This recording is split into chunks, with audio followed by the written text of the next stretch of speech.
Hello friends, ఈరోజు ఈ వీడియోలో నీట్ పీజీ 2024 ఎగ్జామ్లో minimum qualifying cut off percentage కలిగినటువంటి students post graduate degree and diploma courses admission కోసం AP state convener quota and management quota ద్వారా admission పొందడానికి doctor NTR UHS official వెబ్సైట్లో September 27న నోటిఫికేషన్స్ రిలీజ్ చేయడం జరిగింది. అయితే ఈ నోటిఫికేషన్స్ కన్వీనర్ కోటాకి అలాగే మేనేజ్మెంట్ కోటాకి సపరేట్గా ఇచ్చారు.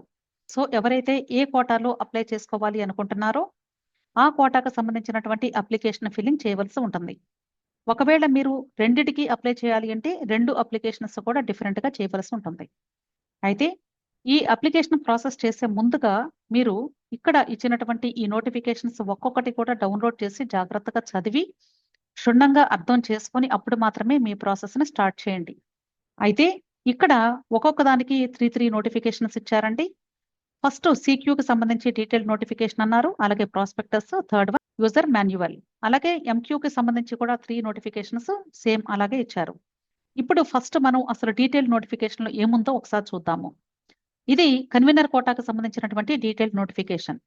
ఏ డేట్స్ లో ఏ టైం వరకు మీరు రిజిస్ట్రేషన్ ప్రాసెస్ అప్లికేషన్ ఫిల్లింగ్ చేసుకోవచ్చు దానికి సంబంధించి ఇక్కడ షెడ్యూల్ ఇచ్చారు. మనకి నోటిఫికేషన్ రిలీజ్ చేసింది 27th సెప్టెంబరే.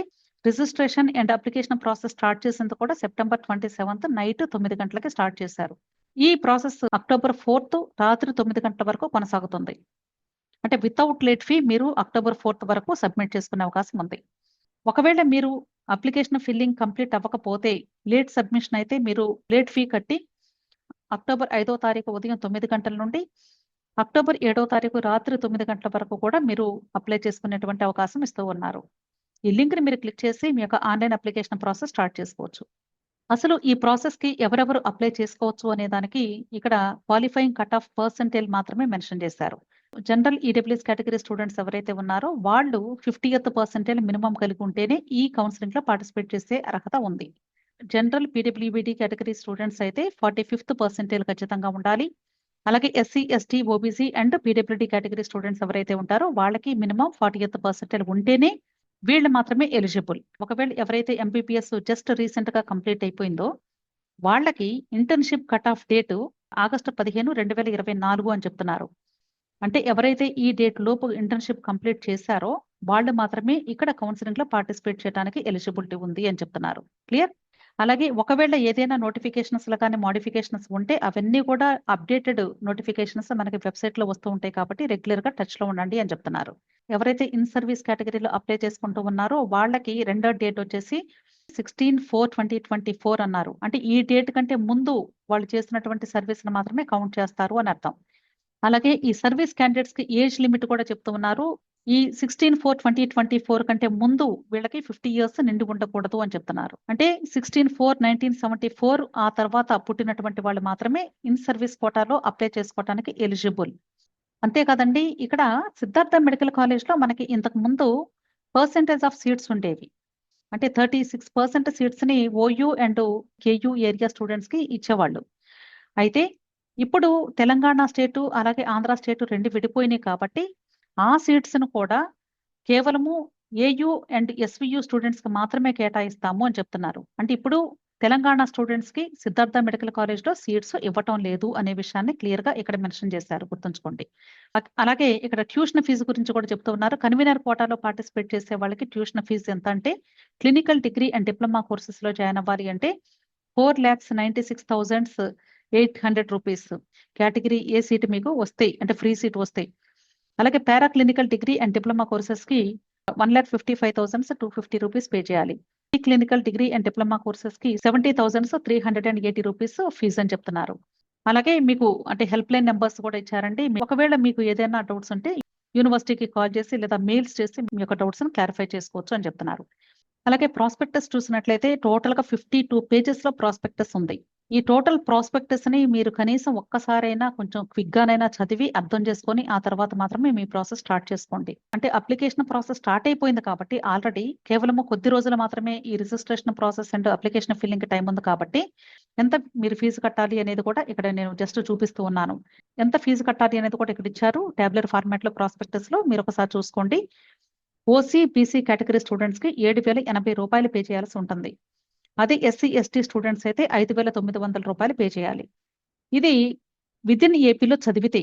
ఒకవేళ ఔట్‌సైడ్ ఏపీ అనుకోండి సపోజ్. అప్పుడు ఎంత పే చేయాలంటే ఓసీ, బీసీ స్టూడెంట్స్ టోటల్‌గా రూ. 10,620 పే చేయాలి. అలాగే ఎస్సీ, ఎస్టీ వాళ్ళు కూడా చూసుకోండి ఇక్కడ. Next MBBS completed outside country అన్నారు. ఇక్కడేమో ఔట్‌సైడ్ ఏపీ అంటే ఔట్‌సైడ్ స్టేట్ అని అర్థం. అంటే ఏపీ కాకుండా ఇతర రాష్ట్రాల్లో మీరు చదువుంటే ఎంబీబీఎస్ డిగ్రీ. అలా కాకుండా అసలు ఇండియాలోనే కాకుండా అదర్ కంట్రీలో కానీ చదివితే అప్పుడు మీకు ఇక్కడ వెరిఫికేషన్ ఫీ కొంచెం ఎక్కువగా ఉంటుంది. ఫైనల్ అప్లికేషన్ మీరు ఇన్ టైమ్‌లో సబ్మిట్ చేయలేకపోతే అలాంటి సందర్భంలో మీరు విత్ లేట్ ఫీ కూడా కట్టొచ్చు అని చెప్తున్నారు. దీనికి లేట్ ఫీ వచ్చి రూ. 20,000 ఎక్స్‌ట్రా కట్టించుకుంటున్నారండి. సో, మీరు ఇంతకుముందు ఎంతైతే అమౌంట్ ఉందో పైన టేబుల్‌లో ఆ అమౌంట్‌కి ఇంకా 20,000 ఎక్స్‌ట్రా యాడ్ చేసి మీరు పే చేసి లేట్ ఫీతో అక్టోబర్ 7వ తారీఖు రాత్రి 9 గంటల వరకు కూడా మీరు అప్లై చేసుకొని సబ్మిట్ చేసుకునేటువంటి అవకాశం ఉంది. సో, దయచేసి నా రిక్వెస్ట్ ఏంటంటే ఎవరు కూడా లేట్ చేసుకోవద్దండి. నేను ఆల్రెడీ నా వీడియో రూపంలో మీకు చెప్పాను ముందుగానే. అంటే అప్రాక్సిమేట్ అమౌంట్ ఎంత కావాలి మీకు అనేది. సో, ఎవరైతే కన్వీనర్ కోటాలో పార్టిసిపేట్ చేస్తున్నారో వాళ్ళు ఈ అమౌంట్‌ని రెడీ చేసుకోండి. అంతేకాదు కేవలము credit card, debit card, internet banking facility మాత్రమే ఉంటుంది. యూపీఐ యాప్స్ అనేవి పనిచేయవు. ఇక్కడ కూడా స్టేట్మెంట్ ఇచ్చారు చూసుకోండి కావాలంటే. ఓకే. అంతే కాదండి మీకు ఒకవేళ సీట్ అలాట్‌మెంట్ వస్తే అప్పుడు మీరు కట్టవలసినటువంటి అమౌంట్ ఎంత అంటే రూ. 23,600 సీట్ అలాట్‌మెంట్ వస్తే. కౌన్సెలింగ్ స్టార్ట్ అయింది కాబట్టి చాలా క్విక్‌గా వెళ్ళిపోతూ ఉంటుంది ప్రాసెస్. సో, అమౌంట్ అంతా కూడా మీరు రెడీ చేసుకోండి. ఓకే. అలాగే మిగతా డీటెయిల్స్ అన్నీ కూడా ఉంటాయండి. అవన్నీ కూడా ఇంకా ఇప్పుడు నేను ఎక్స్‌ప్లెయిన్ చేయను. ఆల్రెడీ నేను ఇంతకుముందు వీడియోలో ఎక్స్‌ప్లెయిన్ చేశాను. సేమ్ అవే రిపీటెడ్‌గా ఉంటాయి. వీలైతే నేను నెక్స్ట్ వీడియోస్‌లో ఎక్స్‌ప్లెయిన్ చేయడానికి ట్రై చేస్తాను. ఓకే. అలాగే మూడోది మనకి యూజర్ మాన్యువల్ ఇచ్చారు. యూజర్ మాన్యువల్ చాలా చాలా ఇంపార్టెంట్ అండి. రిజిస్ట్రేషన్ ప్రాసెస్ ఎవరైతే సొంతగా చేసుకోవాలి అనుకుంటున్నారో వాళ్ళకి చాలా హెల్ప్‌ఫుల్. మీ దగ్గర మీకు ల్యాప్‌టాప్ ఉంటే చక్కగా మీ ఇంట్లో కూర్చొని ఈ registration process, application filling, payment అంతా కూడా మీరు సొంతగా చేసుకునే అవకాశం ఉందండి. ఇక్కడ ఏ టు జెడ్ ప్రతి ఒక్కటి కూడా స్టెప్ బై స్టెప్ క్లియర్‌గా ఎక్స్‌ప్లెయిన్ చేశారు. అసలు టోటల్‌గా ఎన్ని స్టెప్స్ ఉంటాయి ఈ ప్రాసెస్‌లో అనేది కూడా ఇచ్చారండి. ఇవి ఒకసారి మీరు చూసుకోండి. ఓకే. చక్కగా ఈ యూజర్ మాన్యువల్ గాని మీరు ఓపెన్ చేసి పెట్టుకుంటే మీరు సొంతగా ఇంట్లో కూర్చొని చేసుకునేంత ఈజీ ప్రాసెస్ ఇది. చాలా సింపుల్‌గా ఉంటుందండి. అసలు ఎవ్వరి మీద డిపెండ్ అవ్వాల్సిన అవసరం లేదు. ఎందుకంటే మీరందరూ కూడా ఎంబీబీఎస్ చదివారు. చక్కగా మీకు మీరుగా చేసుకోవాలి. స్టూడెంట్స్ ప్రతి ఒక్కరు కూడా అనవసరంగా బయట కన్సల్టెన్సీస్‌కి డబ్బులిచ్చి వేస్ట్ చేసుకోవద్దు దయచేసి. ఇది నా రిక్వెస్ట్ మాత్రమేనండి. మీకు ఒకవేళ భయమైతే మేము చేసుకోలేము అనుకున్నప్పుడే మీరు బయటకి వెళ్ళండి కానీ 100% మీరు చేసుకోగలరు అనేది మాత్రం నేను నమ్ముతున్నాను. సో, ఇక్కడ ఇచ్చినటువంటి ప్రతి ఒక్క స్టెప్‌ను కూడా చక్కగా అర్థం చేసుకుంటూ చేసుకుంటే వెరీ సింపుల్ ప్రాసెస్ ఇది. అర్థమైంది కదా! సో, ఇవన్నీ కూడా మీరు వన్ బై వన్ చూసుకుంటూ వెళ్ళండి. ఇలా మీరు స్క్రోల్ చేసుకొని చూసుకుంటే మీకు మొత్తం క్లారిటీ వస్తుంది. అలాగే మేనేజ్మెంట్ కోటాకి సంబంధించినటువంటి డీటెయిల్ నోటిఫికేషన్‌లో కూడా సేమ్ డేట్స్ ఇచ్చారండి. ఆల్‌మోస్ట్ ఇక్కడ పర్సెంటేజ్ అంతా కూడా సేమే ఉంది. కాకపోతే ఇక్కడ మేనేజ్మెంట్ కోటాలో different categories of seats distribution ఎలా ఉంటుంది అనేది జస్ట్ ఎక్స్‌ప్లనేషన్ ఇచ్చారు. ఇవన్నీ కూడా మీరు చూసుకుంటే క్లియర్‌గా అర్థమవుతాయండి. నేను ఇంతకుముందు వీడియో చేశాను. ఆల్రెడీ చెప్పాను. ఆల్‌మోస్ట్ లాస్ట్ ఇయర్ ప్రాస్పెక్టస్ ఎలా ఉంటుందో ఈ ఇయర్ కూడా అదే రిపీట్ అవుతుంది అని చెప్పాను. గుర్తుందో లేదో. కాబట్టి దయచేసి మీరందరూ కూడా ప్రతి ఒక్కరు కూడా అదే మీరు దగ్గర పెట్టుకొని చూసుకుంటే మీకు చాలా హెల్ప్‌ఫుల్ అవుతుంది. మేనేజ్మెంట్ కోటాలో పార్టిసిపేట్ చేసే స్టూడెంట్స్‌కి ఇక్కడ మీ రిజిస్ట్రేషన్ అండ్ ప్రాసెసింగ్ ఫీ ఇచ్చారు. వితౌట్ లేట్ ఫీ అయితే రూ. 7,080 పే చేయాలి. అంటే ఓసీ, బీసీ, ఎస్సీ, ఎస్టీ ఇక్కడ రిజర్వేషన్ అనేది ఉండదు కాబట్టి అన్ని కేటగరీ స్టూడెంట్స్ కూడా రూ. 7,080 పే చేయాల్సిందే. ఇది వితిన్ ఏపీ ఎంబీబీఎస్ చదివితే. అలా కాకుండా ఔట్‌సైడ్ ఏపీ స్టేట్‌లో అయితే ఇక్కడ రూ. 10,620 పే చేయాలి. అదే ఔట్‌సైడ్ కంట్రీ వాళ్ళైతే రూ. 15,340 పే చేయాలి.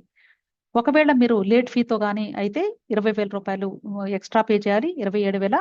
27,080 అలాగే రూ. 30,620 35,340. సో, ఇవన్నీ కూడా స్క్రీన్ షాట్స్ తీసుకోండి.